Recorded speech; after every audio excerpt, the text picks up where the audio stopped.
Hi everybody, I am coming to you today from center of the universe, Crumpton, Maryland. Just took items in for the auction the last 2 days, getting everything cataloged, sorted, photographed, prepped. The auction runs bi-weekly, so we don't have a lot of time to do that. But we had this interesting piece of carved furniture come in, and I thought it would be kind of interesting to walk you guys through it and show you what I see. Okay, so like I said, this just came in yesterday, Thursday. And the furniture gets dropped off here like, it mostly just gets sort of dropped off. The consigners don't tell us anything about it. We don't really know what's coming in or know what anything is until it comes in and we look at it. So when I first saw this, for a split second I got pretty excited because this is kind of the sort of thing I like.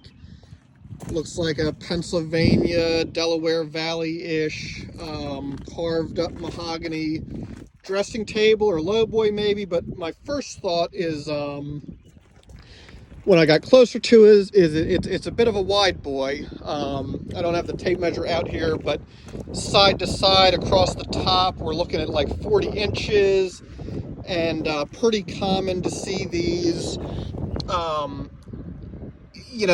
When you see a piece of furniture that just roughly looks like this, the first thing you have to wonder is it originally configured as a dressing table, or maybe was it the base to a high chest that's been... So first thing to look at when that's your suspicion is the back edge of the top here.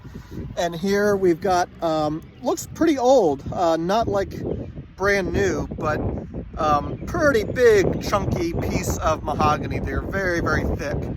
Not what you would typically see on a period top. Rest of the back looks really good though. Looks like maybe a yellow pine backboard, which is pretty typical of what you would see on Rococo Philadelphia stuff. I'm gonna flip. Next thing I like to look at, which I think is a very underutilized aspect of looking at furniture and trying to compare, figure out if it's originally as configured or what repairs there might be.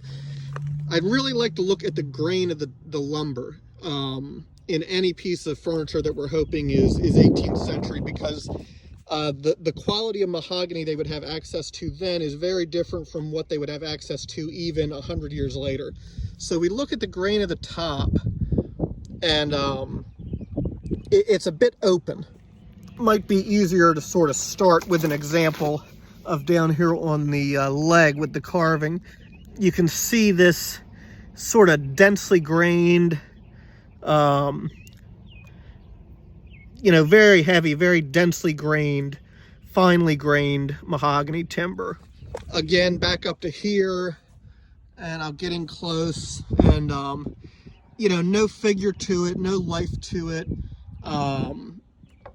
Put my hands on there sort of for scale. Much wider open, plain graining to the wood. So yeah, top doesn't look good.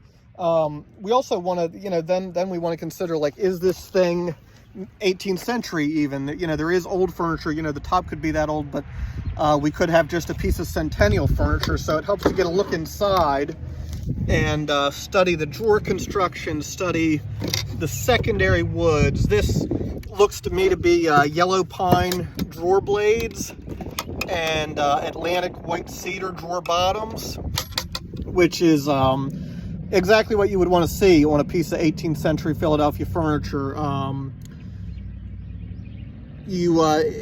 even so, that sort of even helps to pin it down to Philadelphia.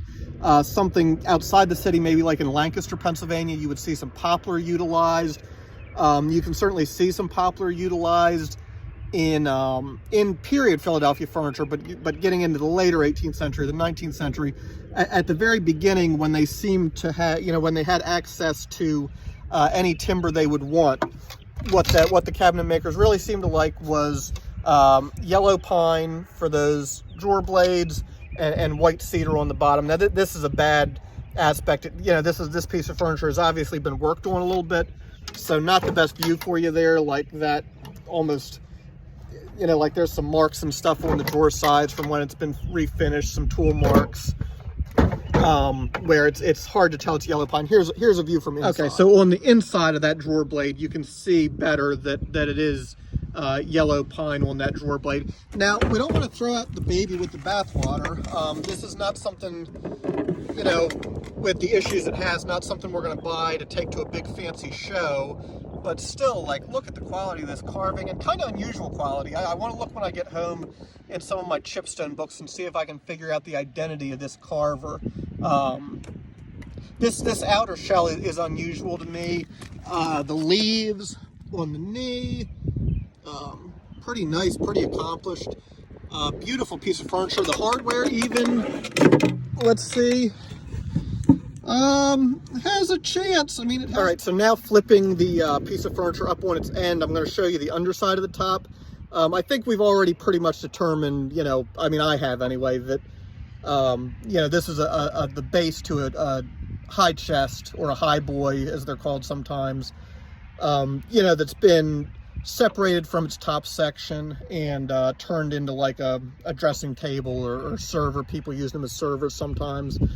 So let's take a look at the underside of the top here.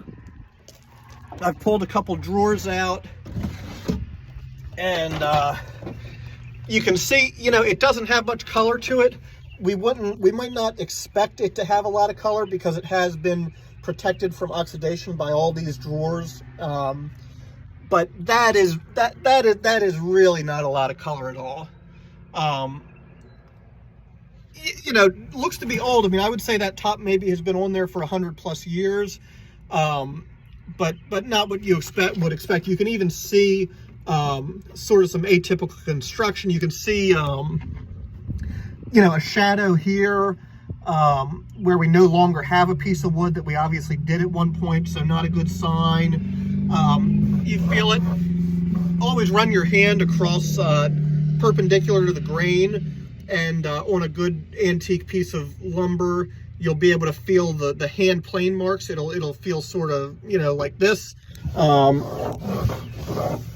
And I do feel that somewhat, but like I said, I mean, I think we're looking at a piece of furniture that has had the top restored, you know, 100+ years ago, and so that test is not something you want to put all your faith in, because obviously somebody, you know, forging a top today, or forging any piece of timber today, or just making it in the traditional way for their own enjoyment, can make a piece of furniture that way, can hand plane. Okay, so one more time, back up on its legs. You know, you can tell proportionally, you can see where it's a bit wide. You know, it was the base to something. This is not the way the cabinet maker intended for you to see it originally. So perhaps not a beautiful standalone piece of furniture, but certainly has attributes that we can really enjoy visually and academically. Just beautiful carving, the construction of the drawers, the brass hardware. Really a great thing to have in your house if you like to study